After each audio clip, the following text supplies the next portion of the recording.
ఎందుకు మోషే వాళ్ళని విడిపోమని చెప్పాడు తెలుసా? వారి యొక్క హృదయం యొక్క కఠినత్వాన్ని బట్టి. అంటే భర్తకి భార్యను అర్థం చేసుకోలేనటువంటి మనసు ఉన్నది కాబట్టి, భర్తకు కూడా భార్యను అర్థం చేసుకునేటువంటి మనసు ఉన్నది కాబట్టి, ఒకరంటే ఒకరు వారి మనసు బహు కఠినమైనటువంటి మనసు కాబట్టి వారిని పరీక్షించి విడాకులు ఇవ్వమని చెప్పాడు తప్ప ఎట్టి పరిస్థితుల్లోనూ భార్యను లేదా భర్తగా భార్యగా ఉన్నటువంటి వారు విడిపోవడానికి వీల్లేదు అని యేసుప్రభువు చెప్పేశాడండి. ఎందుకు విడిపోతున్నారట? ఎందుకు మోషే చెప్పాడో తెలుసా? భర్తగా ఉన్నటువంటి వారి యొక్క మనస్సు, భార్యగా ఉన్నటువంటి వారి యొక్క మనస్సు కఠినమైనటువంటి మనస్సు. అంటే భర్త కష్టపడుతూ ఉన్నా భార్య అర్థం చేసుకోలేనటువంటి మనస్సు.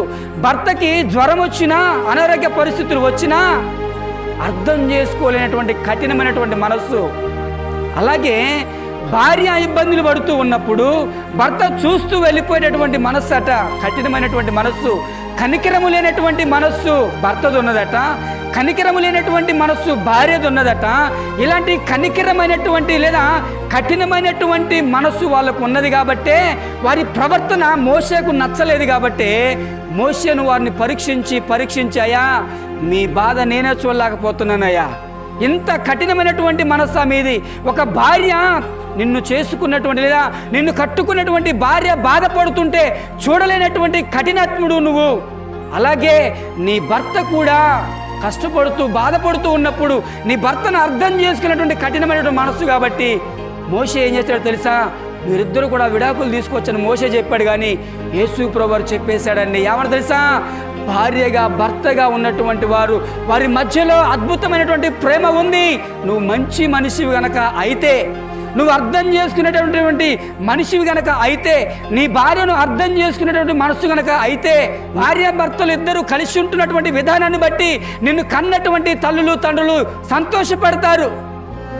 భార్యాభర్తలు కలిసి పనిచేస్తున్న విధానాన్ని బట్టి, భార్యాభర్తలు కలిసి ఉంటున్నటువంటి విధానాన్ని బట్టి ఎవరు సంతోషపడతారు తెలుసా? నిన్ను కన్నటువంటి తల్లి తండ్రి ఖచ్చితంగా సంతోషపడుతూ ఉంటారు. కాబట్టి ప్రియ తండ్రి ఈరోజు అర్థమైందా? ఎందుకు నీ భర్త నిన్ను చూస్తే ఓర్చుకోలేకపోతున్నాడు తెలుసా? నీ భర్త చెప్పినటువంటి మాట అనేక సందర్భాలలో వినలేదు కాబట్టి. ఎందుకు నీ భర్త నిన్ను చూస్తే ఓర్చుకోలేకపోతున్నాడు తెలుసా? ఎందుకు నీ భర్త నిన్ను చూస్తే జాలి పడలేకపోతున్నాడు తెలుసా?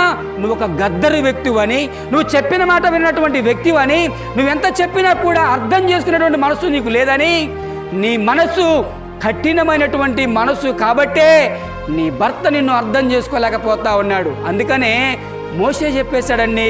ఎందుకు ఇచ్చాడో తెలుసా? వారి యొక్క కఠినమైనటువంటి మనస్తత్వాన్ని బట్టి వాళ్ళిద్దరూ కూడా విడిపోవచ్చని మోషే చెప్పాడు. కానీ నిజంగా భార్య భర్తల మధ్యలో ఉన్నటువంటి ప్రేమ అనురాగము అది దేవుడు అనుగ్రహించింది. నిజంగా భార్య భర్తల మధ్యలో ఉన్నటువంటి ఆప్యాయత అది దేవుడు మిమ్మల్ని ఇద్దరిని జత చేశాడు. ఒకరిని ఒకరు చేదరించుకోవడం కాదు, ఒకరిని ఒకరు అవమానించుకోవడం కాదు, ఒకరిని ఒకరు తిట్టుకోవడం కాదు. మళ్ళీ చెప్తున్నా, ఏంటో తెలుసా? దేవుడు ఏనాడో నీ కోసము దాచిపెట్టినటువంటి భర్త అండి నీ భర్త. దేవుడు ఏనాడో దాచిపెట్టినటువంటి అమూల్యమైనటువంటి భార్యనండి మీ భార్య. అనగా నీ మనసుకు తగినటువంటి భార్యనే దేవుడు నీకు ఇచ్చాడు. నీ మనసుకు తగినటువంటి, నీ బుద్ధికి తగినటువంటి భర్తనే నీకు ఇచ్చాడు తప్ప నిన్ను బాధ పెట్టాలని కాదు. ఎందుకు ఒకరిని ఒకరు ఇష్టపడలేకపోతున్నా తెలుసా? నీలో ఎదుటి మనిషిని కనికరించేటటువంటి మనస్సు లేదు కాబట్టి, నీలో ఎదుటి మనిషిని అర్థం చేసుకునేటటువంటి భావము నీలో లేదు కాబట్టి, నీలో ఎదుటి మనిషి బాధపడుతూ ఉన్నప్పుడు ఆ బాధను అర్థం చేసుకొని సహాయం చేసేటటువంటి గుణం లేదు కాబట్టి, నీ మనసు కఠినమైనటువంటి మనస్సు కాబట్టి నీకు నీ భర్తకు గొడవలు వస్తున్నాయి. కట్టుకున్నటువంటి భార్యను నువ్వు పట్టించుకోకపోతే ఎంత దౌర్భాగ్యం. నువ్వు చేసుకున్నటువంటి భర్తను పట్టించుకోకపోవడము ఎంత దౌర్భాగ్యం. కాబట్టి ప్రియ తండ్రి బైబిల్ ఖచ్చితంగా చెప్పింది. ఎందుకు తెలుసా? భార్య భర్తల మధ్యలో ఎందుకు గొడవలు వస్తున్నాయో తెలుసా? మీ యొక్క హృదయం యొక్క లేదా నీ మనసు యొక్క కఠినత్వాన్ని బట్టే ఈరోజు నీ భర్త నీకు దూరం అయిపోతా ఉన్నాడు. నీ మనసు యొక్క కఠినత్వాన్ని బట్టే నీ భార్య దూరం అయిపోతా ఉంది. కానీ నిజంగా ఒకరిని ఒకరు అర్థం చేసుకొని మీ జీవితాన్ని కొనసాగిస్తున్నప్పుడు వివాహము చేసినటువంటి తల్లిదండ్రులు సంతోషపడతా ఉంటారు. అనుకోవచ్చేమో ఈ రోజు రాత్రి ఏమంటావు, అయ్యా నువ్వు చెప్పినటువంటి వాడు కాదయ్యా నా భర్త తాగుబోతు, నువ్వు చెప్పినటువంటి వాడు కాదయ్యా నా భర్త తిరిగొట్టేటువంటి వాడయ్యా, నువ్వు చెప్పినటువంటి మంచివాడు కాదు. ఎంత అందరూ పనికి వెళ్తున్నా కూడా నా భర్త ఇంట్లో పడుకునేటటువంటి వాడయ్యా అనేటటువంటి ఆలోచన నీకుందా? అయితే ఏం లేసా, ప్రభువైన యేసుక్రీస్తు వారు ఎంతటి పనికి మాలినటువంటి వ్యక్తినైనా బాగు చేసేటటువంటి గొప్ప మనసు ఉన్నటువంటి వాడు ఆయన. కాబట్టి ప్రియతల్లి ప్రియతండ్రి, బాధపడుతున్నావా నీ భార్యను బట్టి, బాధపడుతున్నావా నీ భర్తను బట్టి, ఆయన దగ్గరకు రా, నువ్వు ప్రార్థన చేసి చూడు. మనశ్శాంతిగా లేనటువంటి నీ ఇల్లు, సంతోషము లేనటువంటి నీ ఇల్లు, ఆనందము లేనటువంటి నీ ఇంట్లో ప్రభువైన యేసుక్రీస్తు వారికి స్థానం ఇచ్చి చూడు.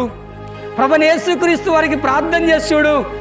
ఎన్ని గలిబిలు నీ ఇంట్లో ఉన్నా, ఎంత గందరగోళం నీ ఇంట్లో ఉన్నా, నిజమైనటువంటి దేవుడు నీ ఇంట్లో అడుగుపెట్టినప్పుడు, లేదా నీ మనసులోనికి అడుగుపెట్టినప్పుడు ఆ సంతోషాన్ని ఏమిచ్చినా కూడా నువ్వు వెలగట్టలేవు. ఏ సంతోషాన్ని? దేవుడు నీ కుటుంబానికి ఇచ్చినటువంటి సంతోషాన్ని ఏది ఇచ్చినా కూడా ఆ సంతోషానికి నువ్వు వెలకట్టలేవు.